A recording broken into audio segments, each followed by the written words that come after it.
वेद पाठशाला में आपका हार्दिक स्वागत है।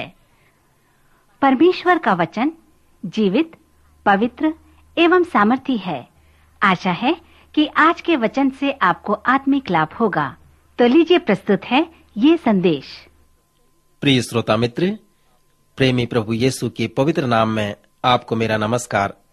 श्रोता, कहिए आप कैसे हैं? सब कुशल तो है? आशा करता हूं वेद पाठशाला कार्यक्रम से आप आत्मिक लाभ प्राप्त कर रहे होंगे। इन दिनों में हम पवित्र शास्त्र के सर्वेक्षण में व्यवस्था विवरण तक आ पहुंचे हैं और मूसा द्वारा दिए गए संदेशों के संग्रहों पर अपना ध्यान केंद्रित कर रहे हैं। हाँ मित्र, जब परमेश्वर के लोग कनान देश में प्रवेश करने ही वाले थे, तब मूसा ने इन्हें प्रचार किया था। 40 वर्ष जंगल में घूमने के पश्चात अंत में वे यह निर्णय किए कि हम यर्दन पार जाएंगे और कनान देश में प्रवेश करके वहां के अधिकारी बन जाएंगे। सो अंत में मूसा ने जो महान संदेश उन्हें दिया, वो व्यवस्था विवरण में लिखे गए हैं।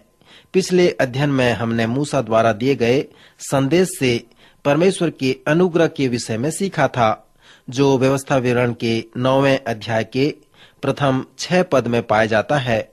फिर वह संदेश इस पुस्तक के 10वें अध्याय में होकर चलता है, जिसमें परमेश्वर के अनुग्रह के प्रति हमारा प्रत्युत्तर है। पवित्र शास्त्र में बार बार इस प्रकार से जोर दिया गया है कि और अब हे इस्राएल, तेरा परमेश्वर यहोवा तुझसे इसके सिवाय और क्या चाहता है कि तू अपने परमेश्वर यहोवा का भय माने और उसके सारे मार्गों पर चले, उससे प्रेम रखे और अपने पूरे मन और अपने सारे प्राण से उसकी सेवा करे।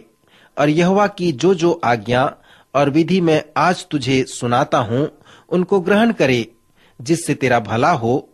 सुन, स्वर्ग और सबसे ऊंचे स्वर्ग भी और पृथ्वी और उसमें जो कुछ भी है, वह सब तेरे परमेश्वर यहोवा ही का है। तो भी यहोवा ने तेरे पूर्वजों से स्नेह और प्रेम रखा है और उनके बाद तुम लोगों को, जो उनकी संतान हो, सर्व देशों के लोगों के मध्य में से चुन लिया है, जैसा कि आज के दिन प्रकट है। इसलिए अपने हृदय का खतना करो और आगे को हठीले न हो। श्रोता, यहाँ पर जिस बात पर जोर दिया गया है, वह यह है कि कैसे तुम परमेश्वर के अनुग्रह का प्रत्युत्तर दोगे। परमेश्वर के अनुग्रह का मतलब परमेश्वर तुमसे प्रेम करता है, और वह तुम्हें इसलिए प्रेम नहीं रखता कि तुम अच्छे हो। तुम अच्छे नहीं हो। परमेश्वर का प्रेम प्रतिबंधित या सीमित नहीं है। परमेश्वर के प्रेम के विषय में तुम कह सकते हो कि परमेश्वर मुझे हर तरह से प्रेम रखता है। यह ठीक है, परंतु क्या आप उसी तरह से लोगों से प्रेम रखते हो? नहीं रखते। इसलिए आपका प्रेम सीमित है। हमारे घर के एक कमरे में एक तख्ते पर लिखा है, हर परिस्थिति में परमेश्वर आपसे प्रेम रखता है। इसमें पहली बात, जब मेरे बच्चे घर आते हैं तो वो उसे देखें और पढ़ें कि परमेश्वर उन्हें उनके प्रत्येक परिस्थिति में प्रेम करता है। फिर घर के बड़े कमरे में एक और छोटा तख्ता है, जिसमें लिखा है, मैं तुझे हर परिस्थिति में प्रेम रखता हूँ। मैं चाहता हूँ कि मेरे बच्चे उन दोनों सच्चाइयों को समझें जब वे घर आते हैं। कोई बात नहीं कब और कैसे वे घर में आते हैं, और उस सत्य को पढ़ें कि परमेश्वर किसी भी परिस्थिति में उनसे प्रेम रखता है। मित्र, अनुग्रह शब्द का अर्थ यही है। परमेश्वर का प्रेम सीमित और प्रतिबंधित नहीं है। यह आपके कार्य करने पर भी आधारित नहीं है। अनुग्रह शब्द दोधारी तलवार के समान है, जो दोनों तरफ से काटता है। सर्वप्रथम यह कहता है कि परमेश्वर का प्रेम और परमेश्वर की आशीष मेरे ऊपर मेरे कार्यों के आधार पे आधारित नहीं है। हम अपने कार्यों के द्वारा परमेश्वर के प्रेम व आशीषों को नहीं जान सकते, परंतु जब हम अनुग्रह शब्द को समझते हैं, तो हम किसी प्रकार का असुरक्षा अनुभव नहीं करेंगे और न ही हमें किसी प्रकार का भय होगा, क्योंकि परमेश्वर अपने अनुग्रह के द्वारा हर परिस्थिति में हमसे प्रेम रखेगा और हमें आशीष देगा। सो मित्र, अनुग्रह शब्द के संदेश का आधा भाग यही है। दूसरा आधा भाग जो अनुग्रह के विषय में हम देखते हैं वो है कि परमेश्वर मुझे इसलिए आशीष देता है कि मैं अच्छा हूँ, और परमेश्वर मुझे फेंक नहीं देता कि मैं बुरा हूँ, परंतु परमेश्वर मुझसे प्रेम रखता है। प्रभु यीशु मसीह मुझसे प्रेम रखता है। जब मैं बुराई करता हूँ तो यद्यपि यह बुराई प्रभु को दुखी करता है, परंतु फिर भी वो मुझसे प्रीति रखता है। श्रोता मित्र, पवित्र शास्त्र का संदेश यही है। आज आप इसका कैसे प्रत्युत्तर देना चाहते हैं? क्या यह आपको और मुझे प्रेरित करता है कि हम अपने जीवन को शुद्ध व पवित्र करें? क्या हम इससे प्रेरित होते हैं कि हम अपना हठीला मन और पाप करना छोड़ दें? क्या हम इस प्रकार से प्रेरित होकर परमेश्वर को प्रसन्न करना चाहते हैं, जो हमसे हर परिस्थिति में प्रेम रखता है? सो मित्र, इस प्रकार से हम प्रेरित हों कि हम अपने जीवन को शुद्ध व पवित्र बना सकें, उसकी आराधना उपासना करें, ताकि परमेश्वर हमारे जीवन से दुखी न हो परंतु प्रसन्न हो। परमेश्वर का अनुग्रह और हमारे उद्धार के विषय हमें बताने के बाद पौलुस प्रेरित 2 कुरिन्थी 6वां अध्याय पहले पद में कहता है कि मैं तुमसे विनती करता हूं कि परमेश्वर का अनुग्रह जो तुम पर हुआ है उसे व्यर्थ रहने न दो।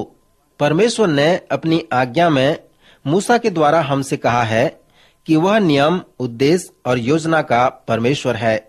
यदि कोई उसका नाम व्यर्थ लेता है तो वह पाप करता है और परमेश्वर उसे दोषी ठहराता है। सो जब हम परमेश्वर की आराधना, उपासना और उसकी महिमा करते हैं, उसके नाम की और उसके वचन की चर्चा करते हैं, तभी हम उसका नाम लें। व्यर्थ में यहोवा का नाम लेने से वचन बताता है कि हम पाप करते हैं। उसी प्रकार जब परमेश्वर का अनुग्रह हम पर हुआ है, उसे हम व्यर्थ न रहने दें। मित्र, थोड़ा विचार करें। यदि परमेश्वर आपसे प्रेम रखता है, अपनी सारी आशीषें आप में उंडेलता है, यदि वह अपने अनुग्रह से आपका उद्धार किया है और मसीह यीशु में स्वर्गीय स्थानों में सब प्रकार की आशीषों से आशीषित किया है और आपको दान वरदान की आशीषें मिली हैं, और यदि आप दूसरे आत्मिक मसीही विश्वासी की तरह जीवन निर्वाह नहीं करते हैं, उन आशीषों का उपयोग नहीं करते हैं, तो जो कुछ भी आपने प्राप्त किया है वो आपके लिए व्यर्थ है और आप पाप करते हैं। परमेश्वर आपको दोषी ठहराता है। सो इस प्रकार व्यवस्था विवरण के 10वें अध्याय में हम एक बड़े प्रोत्साहन को देख सकते हैं कि परमेश्वर के अनुग्रह को नहीं प्राप्त करना व्यर्थ है।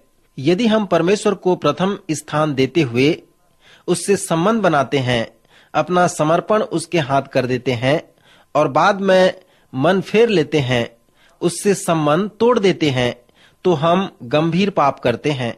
जब हम न्यायों की पुस्तक में आएंगे तब हम इसके विषय में देखेंगे कि इसका परिणाम हमेशा विस्मयकारी होता है। इसके विषय में मूसा का बहुत ही सख्त प्रचार था। वो कहता है, यदि तेरा सगा भाई व तेरा बेटा व बेटी व तेरी पत्नी या तेरा कोई मित्र निराले में तुझको यह कहकर फुसलाने लगे कि आओ हम दूसरे देवताओं की उपासना व पूजा करें, जिन्हें न तो तू और तेरा पुरखा जानते हैं, तो तू उसकी न मानना और न तो उसकी बात सुनना और न उस पर तरस खाना और न कोमलता दिखाना, उसको अवश्य घात करना, उसको ऐसा पथरवा करना कि वह मर जाए, क्योंकि उसने तुझको तेरे परमेश्वर यहोवा से बहकाने का यत्न किया है। और यदि तेरे किसी नगर के विषय में ऐसी बात तेरे सुनने में आए कि कितने अधर्मी पुरुषों ने तेरे ही बीच में से निकलकर अपने नगर के निवासियों को यह कहकर बहका दिया है कि आओ हम दूसरे देवताओं की उपासना करें, तो उनका भली भांति पता लगाकर उन्हें तलवार से अवश्य मार देना। आगे चलकर जब आप दूसरे विषय में अध्ययन करेंगे तो आप बाबुल और अशूर के बंधुआई के विषय में देख सकते हैं कि कैसे परमेश्वर ने मूसा के द्वारा सख्त प्रचार किया। सुमित्र, इस प्रकार से इस पुस्तक के 13वें अध्याय से एक महत्वपूर्ण संदेश को यहाँ हम देखते हैं। अगला संदेश जिसे हम 14वें अध्याय में देखते हैं वो 10वां अंश के विषय में है। इब्रानी भाषा में दशमांश का अर्थ 10वां भाग यहाँ पर हमें बताया गया है कि हमारे पास जो कुछ भी है उसका 10वां भाग हमें अपने परमेश्वर यहोवा को देने की आवश्यकता है। मित्र, पवित्र शास्त्र में यह प्रथम स्थान है जहाँ पर 10वां अंश के विषय में बताया गया है। 10वां अंश का मुख्य उद्देश्य यह है कि हमें अपने जीवन में प्रथम स्थान परमेश्वर को देना है। परमेश्वर को हमारे आय का 10वें भाग की आवश्यकता नहीं है।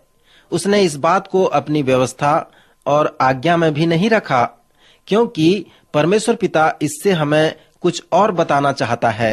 पहली आज्ञा बताती है कि परमेश्वर हमारे जीवन का प्रथम स्थान हो। पवित्र शास्त्र का वचन हमें बार बार सिखाता है कि परमेश्वर तुम्हारे जीवन में प्रथम हो। और मित्र, यही एक महत्वपूर्ण बात है जिसे परमेश्वर चाहता है कि हम उसे सीखें। वो हमें कैसे सिखाता है कि हम उसे प्रथम स्थान दे सकें। उसने एक उपाय बताया है कि हम अपने समर्पण का मूल्यांकन करें, उसे तौल कर देखें। वह जानता है कि हमारे जीवन में वो प्रथम स्थान है या नहीं है, परंतु हम नहीं जान पाते हैं। इसलिए उसने 10वां अंश देने के विषय में हमें सिखाया है कि हम दें, और यह भी स्मरण रखें कि क्या मैंने परमेश्वर को अपने जीवन में प्रथम स्थान दिया है या नहीं दिया है। श्रोता, आप इस बात को स्मरण रखें कि परमेश्वर को हमारे 10वें अंश की आवश्यकता नहीं है, परंतु वो चाहता है कि हम अपने जीवन में उसे प्रथम स्थान दें। जब वे लोग कनान में प्रवेश किए तो प्रथम शहर जिसे उन्होंने अपने अधिकार में लिया वो था यरीहो। यरीहो का सारा आय परमेश्वर के पास जाना था, क्योंकि वही वो शहर था जिसे वे लोग अपने अधिकार में लिया था। हम जो कुछ भी प्रथम कमाते हैं या प्रथम अर्जित करते हैं, उस प्रथम वस्तु को परमेश्वर की आवश्यकता है। फिर उसे हमारे एक ही 10वें अंश की आवश्यकता नहीं है, परंतु उसे हमारे प्रथम 10 दशमांश की आवश्यकता है। पुराने नियम में हमें बताया गया है कि वे दान देते थे और उनका दान उनके 10वें अंश से बढ़कर होता था। वो 10वां अंश परमेश्वर का होता था। यदि कोई उससे खर्च करता था तो वह परमेश्वर का चोरी करता था। दान के साथ साथ वे बलिदान भी चढ़ाते थे। दान और 10वां अंश से बढ़कर उनका बलिदान होता था। सो मित्र, इस पुस्तक के 14वें अध्याय से हमने 10वां अंश के विषय में देखा। मित्र, स्मरण रहे कि 10वां अंश के उद्देश्य से हमें यह बताया गया है कि परमेश्वर हमारे जीवन का प्रथम स्थान हो। प्रभु आज के वचन द्वारा आपको आशीष दे, आपकी सहायता करे। अभी आप सुन रहे थे कार्यक्रम वेद पाठशाला। श्रोता, हमें विश्वास है कि इस कार्यक्रम के द्वारा आपको आशीष मिली है।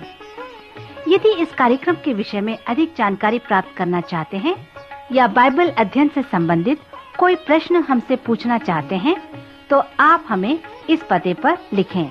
हमारा पता है कार्यक्रम Ved Pathshala, Vishwavani, post box number 731, Faridabad 7, Haryana. पता एक बार फिर से सुन लीजिए। कार्यक्रम Ved Pathshala, Vishwavani, post box number 731, Faridabad 7, Haryana. तो इसी के साथ आज के कार्यक्रम का समय यहीं पर समाप्त होता है। अगले कार्यक्रम में आपसे फिर भेंट होगी। तब तक के लिए हमें आज्ञा दीजिए। नमस्कार।